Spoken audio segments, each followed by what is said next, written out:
Hello, hi there, how you doing? It's Daniel Duwa from the podcast that you love, Kenyan Stories. And I run into this a lot when you create stuff out of Africa or out of Kenya.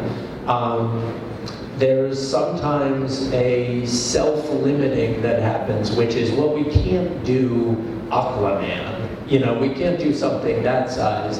And that can be done, I don't have to tell you, on a radically reduced cost level with new technology. You know a lot more about this than I do. So I definitely want to take advantage of that. Definitely use local visual companies. As much as we want to surprise the world with the quality level of the writing, we want to do the same with visuals and execution. Because one of the things that I've found, having developed a lot of stuff on the continent, is when you bring it outside, nobody believes you that you can do it. I mean, especially when it's big and ambitious and visual, there's a skepticism of, well, it's going to look kind of janky and I don't know if it's going to. So to prove the point with actual visuals is huge. It's been a rough time. The only good thing about that is that Hollywood is very open to new ideas now because the traditional stuff has gotten very hard. And they will really respond to the cost reductions that we can pitch as part of visual effects. That you think is going to be really expensive. You can shoot a visual effects movie in Kenya for 1/4 the size of the budget somewhere else. That's going to be a really powerful tool as we pitch this stuff. So maybe because I started not in Hollywood, I started as a book writer in New York and was writing novels. I've always been shocked at how insular Hollywood is, as if it has all the secrets, and it doesn't, there's not much information. You can go to film school, but that's more about the craft. It's not really about navigating the business. So I've tried to create a platform where we just talk about how to get a manager, how to get an agent, how to come up with screenplay ideas, where television is going, what it's like to do a show at Netflix, and really give people real information. I then have guests on who are very candid. They might be an executive at Apple or Amazon or an agent or a director, and they share secrets too. So in terms of jump-starting careers, it's funny, and this isn't just true in Kenya and Africa.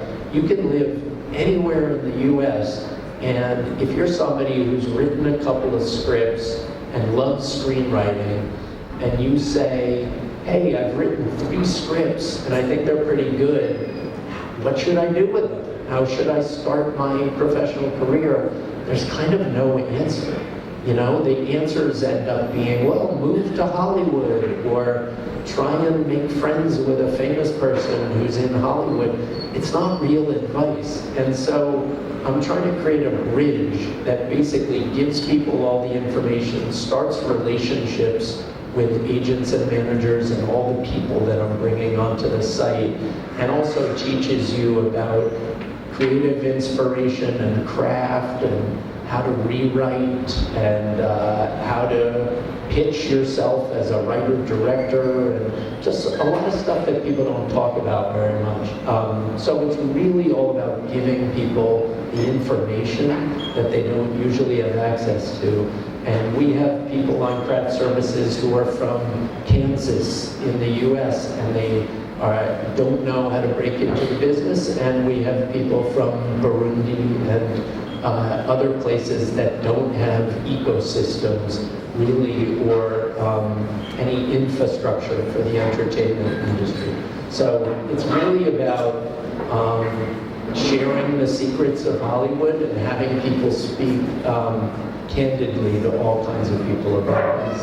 Each of these projects can be a training center. So if we're making a movie in Kenya, we really want to welcome aspiring directors to shadow the director of that project, aspiring writers to be part of it. This gets really good with television series because television series last a while. And so with every episode, we can be cycling in people to sort of apprentice and learn. So hopefully we can get some television series going in the country that can become kind of training centers.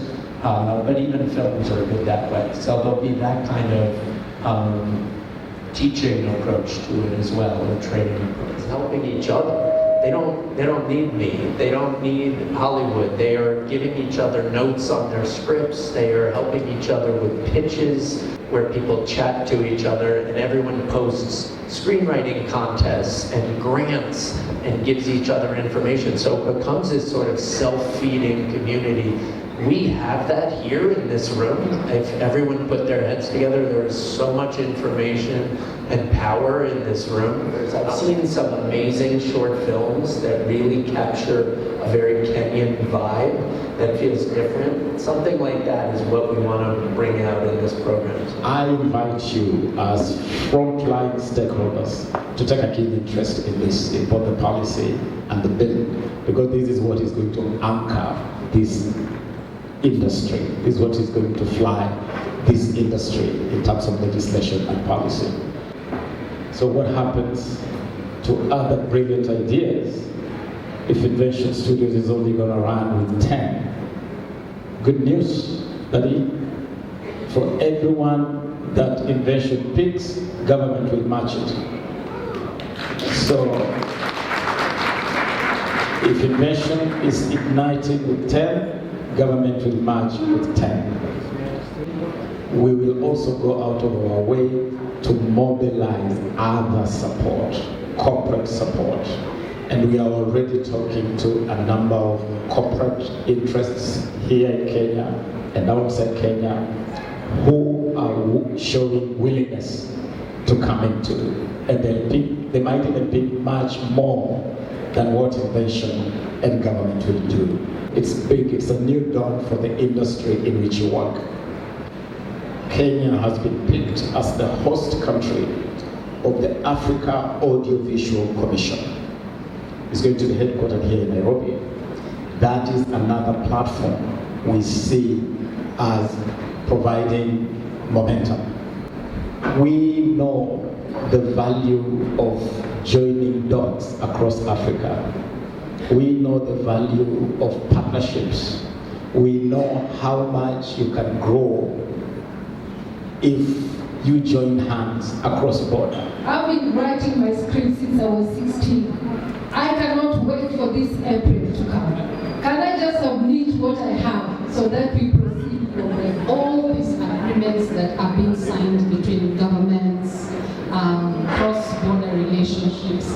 Is it possible for us to see these agreements? These are public documents that are not meant for government in itself.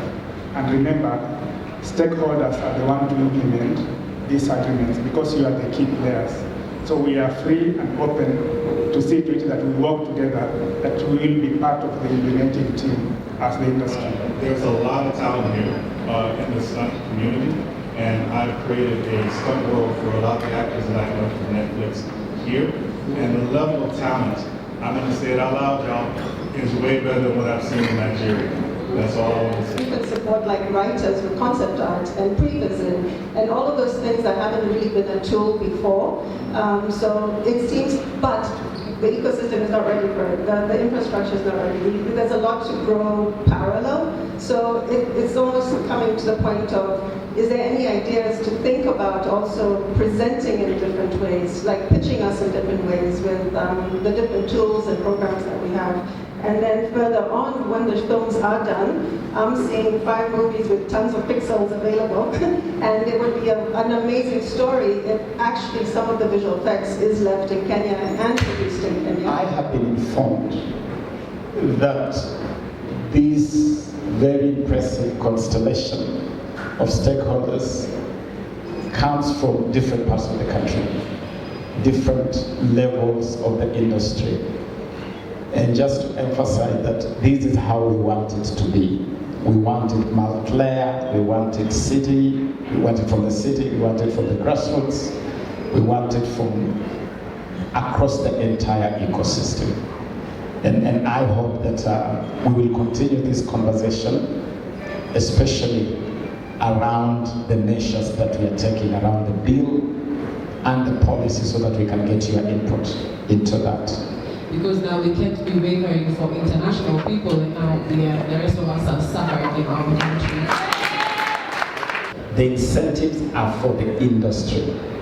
They're for the industry. In fact, I would say that they're even sweeter for locals. A 1,000-mile journey starts with the proverbial first time. Like coffee, family, and friends, Kenyan Stories is a great companion long-form show. Listen to the show for free on your favorite streaming platforms, Spotify, Apple, Amazon, and online, or where great shows are found.